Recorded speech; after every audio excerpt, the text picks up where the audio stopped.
Welcome to Curiosity Meets the Past, a podcast for curious minds who love learning about the past. I'm Dr. Smitty Nathan, and I'm an archaeologist and your host. In this episode, I'm speaking with Raven Todd DaSilva. She's an archaeologist and science communicator who people might know from her YouTube channel, Dig It with Raven. She's also the author of a new book called The Other Ancient Civilisations, which is at the heart of our conversation today. Now, even if you haven't read Raven's book yet, don't worry. You won't need it in order to follow along, and we don't spoil it. To give you a bit of background, her book spotlights civilizations that are often overlooked. She blends accessible writing and research, but also creativity. For example, each chapter opens with a fictionalized vignette, which is essentially a short narrative grounded in historical details from Raven's research.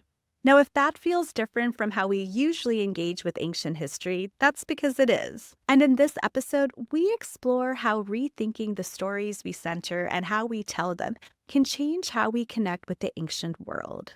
Raven starts us off by sharing what led her to tell these stories in a way that differs from how we usually learn about ancient history. I wanted to make it very approachable, accessible, chunky as well, like almost not quite micro learning, but making it in a way that like everything is separated in ways that you can digest it and absorb it, learn it, relate to it even, and then bring in that archaeology. A lot of the times it's just here's the facts and everything that we know. Again, that is changing now, which is great, but where the archaeological actual like discussions kind of come out and the theories, everything's very matter of factly. And then I wanted to be like, guys, we actually don't know. It could be this, it could be that. It's just going to be fun. We're going to have an exploration together. And that was sort of my main kind of push towards it, and to sort of give people the opportunity to have like just jumping off points, something to dive deeper in. So I wanted to make sure there was a really big, beefy bibliography and have little, just intersperse little sentences that make you think or make you go, what was that? And make you want to go further. I don't want you to just take my book as gospel. I want people to like go in and do their own research themselves and be interested in learning further. That was to my detriment for the amount of reading I had to do in order to do that. But that is, for me personally, from my own experience, how I always learned the best, how I went down so many of my own rabbit holes, and how I ended up even getting to specialize in what I specialize in, because it was one sentence in one little paragraph of a chapter of a book that I went, what's that? And now I'm deep, and I want to just inspire people to just keep going deeper. That's amazing. Thank you so much for sharing that. And as you mentioned, you had to do a lot of research. So, how did you narrow down which ancient civilizations to ultimately feature in this book? My initial list was 50 or something crazy, and I wanted to narrow it down to 30.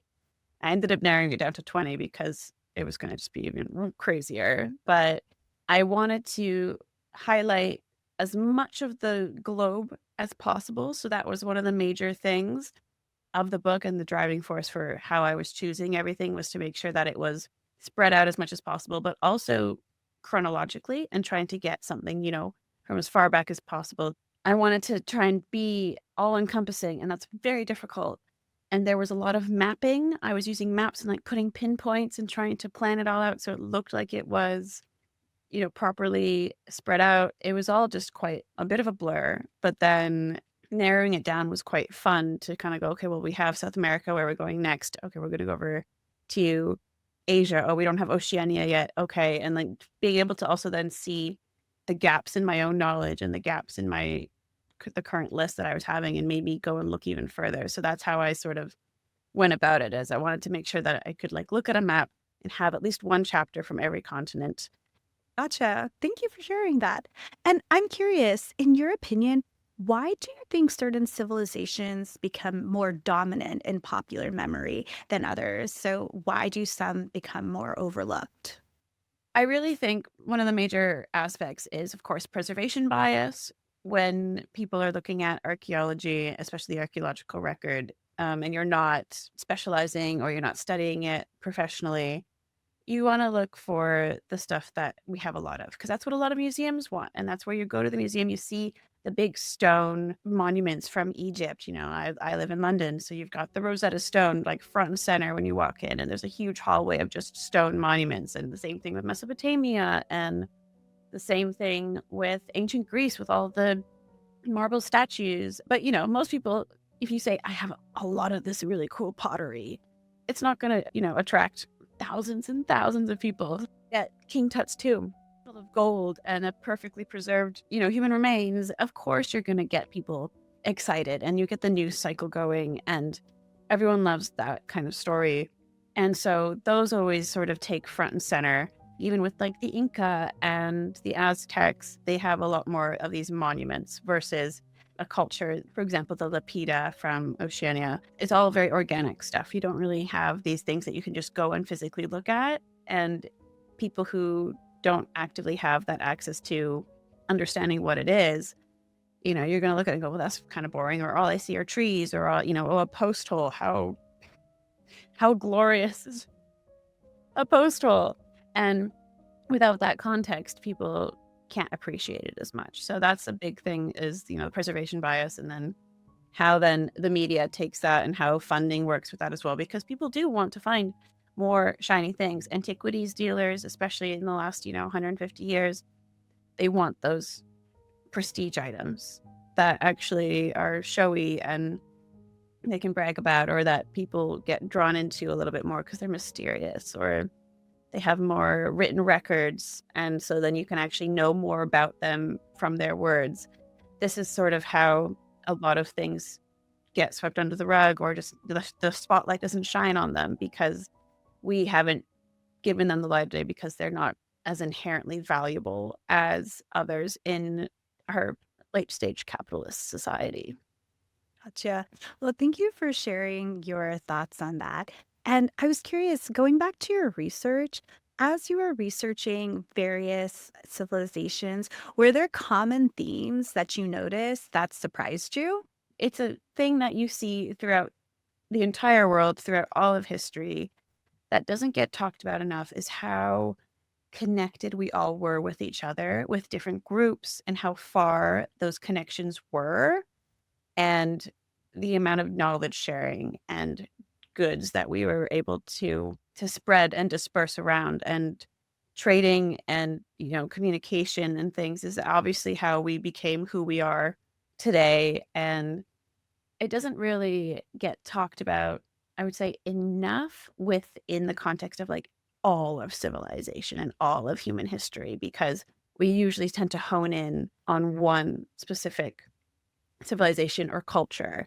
And there are usually the rivals or the main trading partners, but you don't really get to see that everything was interconnected, and way more interconnected than you could ever think. And the deeper you go, the more you realize that everything is part of that web, and it's amazing. Yeah, I noticed that as I was reading your book as well. I really loved how you mentioned, okay, this civilization was talking to this civilization and for how long. And even though I knew some of it, there are things that I didn't know and that surprised me, which was really cool to see. So I loved how you carried that throughout the book. And speaking of surprises, what was the most surprising thing that you learned while writing this book? That's a really good question. There were so many fun facts and like weird things that I never expected to learn within every chapter, really. I even like the ones that I thought, oh, I know them, that'll be an easy one. And then you start going into it, you're like, oh, great, that's actually really cool. One of the best things that I sort of took away was the Lapita, being able to learn about just how brave people were, and just maybe brave to some, stupid to others, being like, oh, I don't see an island anywhere in, from all around me from the shore, but I'm just going to get on a little canoe and just see what happens, and just go out there and like make a new settlement, but still somehow figure out how to traverse the seas and the oceans. And it's just the human ingenuity for me was amazing with the Lapita, and how far they actually got, which was insane, all the way from the Bismarcks to Vanuatu and the Solomon Islands and Fiji and Tonga. And being able to get that far just on wooden canoes, I wouldn't be able to get that far with GPS and a motorboat. I couldn't do it. And another really cool thing was I just loved learning more about the moche sex pots. When you first see them, you're like, oh, these are funny and great and, enjoyable for everyone to just sort of talk about and share pictures of. But then when you go further into what their meaning was and how they were created and how there was actually just way more than just the sex pots and like their portraiture on their pottery and the ritual uses that they were, made for, that was always quite great. Same goes for the Marajoara in Brazil, to modern day Brazil, and just how they chose to just live on these mounds and just kind of canoe around mound to mound during the flood season and just have a great time living on this island that no one ever thought was possible to have any sort of complex life or society. And they just, beat the odds. It was amazing. Thanks for sharing those moments. And honestly, every one of the civilizations you mentioned right now, I wasn't as familiar with at all. So it was really great to learn more about them. And one of the things that honestly helped my learning and really bring me into your book was the intros to each chapter, which I found to be really special because you give us these fictionalized vignettes. And some of them are quite emotional. I remember reading the one about the Lapita and just, people preparing to leave. And that's such a human experience. So anyway, I was wondering, how did you come up with that approach to blend fiction and history?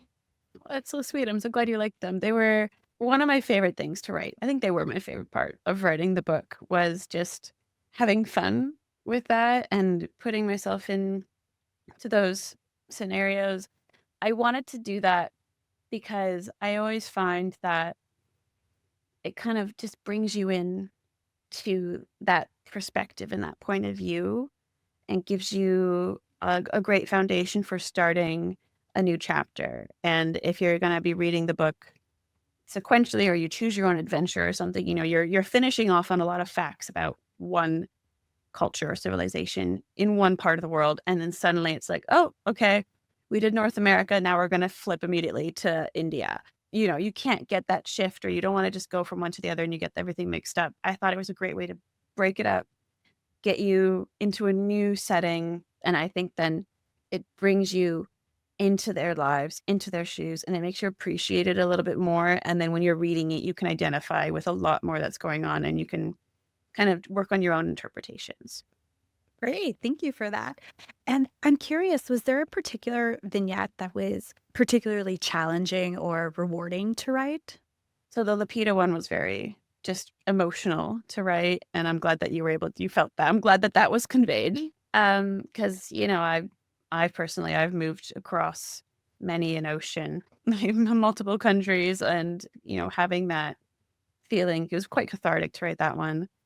One of the most difficult ones, anyways, was the Minoan bull jumping scene, because it's so famous and so well done, like in the fresco, and so everyone knows it, and you have to sort of go, okay, well, like someone's going to read this and go, that's not how it would have worked. And I read so many descriptions about how that could be, interpretations on how you could do it and what it was. And I don't do sports. I'm not a sporty person. And so trying to be like, okay, yeah, the crowd, they're cheering, and trying to have to put myself in those situations was difficult, but it was quite fun to just at the end, I felt the rush. I was like, oh my gosh, jumping over a bull, that would be insane. There was another sporting one for Cahokia, for the Mississippians, where they were throwing the chunky stone. And some came quite easily, but some were quite difficult, where you're racking your brain, like, what is the story? What is the thing that I want to talk about the most? The Thule in northern Canada. I think I racked my brain for a really long time, just like, what do I want to do? Because there's so much that they went through. I ended up really loving that one because it was so simple by the end of it. Just someone going out and getting some meat to cook, someone sleeping in the house, and they don't want to wake them up. And it's that regular life and having that very domestic moment that really brings you in again, because not everyone's a bull leaper. And I really liked writing that one once it came to me, but it was very difficult to put myself in that situation. I totally can get that. And I love that these vignettes capture a bit of everyday life that can feel relatable, and then parts that might not feel so relatable but are still part of the human experience. And I'm curious about your human experience and how writing this book has changed how you personally think about the past. It's definitely taught me to look further and deeper and to kind of see what is more, let's say, in my backyard. I'm seeing that I am now interacting a lot more with British history and archaeology living in the UK. Beforehand, I was like, it was there. Like, it's not really my area of specialty. And then recently, I was just in Wales over the weekend, and we went to see some puffins on an island, and there was like an Iron Age settlement. I was like, that's so cool and interesting that this little island had this like group of 200 people. And I wanted to learn more about it. And I think it really has opened my eyes to seeing, as I call it a lot, the magic in the mundane, and bringing that back into focus for me, which is what archaeology is all about anyways. And so it was really great to just recenter and be in that now. So I love that, especially getting curious about the everyday life someone might be leading or what's in your backyard. And I'm curious, what do you hope readers rethink about the ancient world after reading your book or listening to our conversation in preparation to read your book? I want people to rethink what they think is interesting and what they think maybe is the most important to the development and the understanding of our human story throughout all of civilization, and how we can interact with the past and keep it a little bit more personal and less separate, especially when you're looking at a lot of the lesser known civilizations and cultures. Nothing was ever really lost, for example, right? We over sensationalize things. This was undiscovered and this is a lost civilization. It's not. It really wasn't. And it just gives other people credit for people who have known about it for hundreds of years, or who have appreciated it and, lived around it or near it. And so I want people to walk away thinking, okay, nothing under the sun is new. Like, yes, you have some groundbreaking discoveries, but we can all sort of learn to appreciate and connect a lot more with the past and break down some of that wall, hopefully, that's dividing us from our ancestors and our previous cultures, and how we can connect with it in a much more holistic way. One of my biggest takeaways from this conversation is how intentional Raven is about connection. From writing in an accessible and engaging way for her readers, to highlighting how ancient people connected with one another across space and time, her work really invites us to think about how we relate to the past today. If you'd like to learn more about Raven's work, you can check out her YouTube channel, Dig It with Raven, her Substack, and of course her book, The Other Ancient Civilisations. You'll find those links in the show notes, as well as a link to a full transcript of this episode. And if you're curious to dig a bit deeper and hear Raven answer some rapid-fire questions about her book, including which civilization she knew she had to include and which one didn't quite make the cut, she shares that and more in a Patreon-exclusive video. Our Patreon is free to join and gives you access to all of our bonus content. If you'd like to support the podcast monetarily, we'd of course appreciate that too. Thanks so much for listening and cultivating your curiosity with us. We'll see you soon.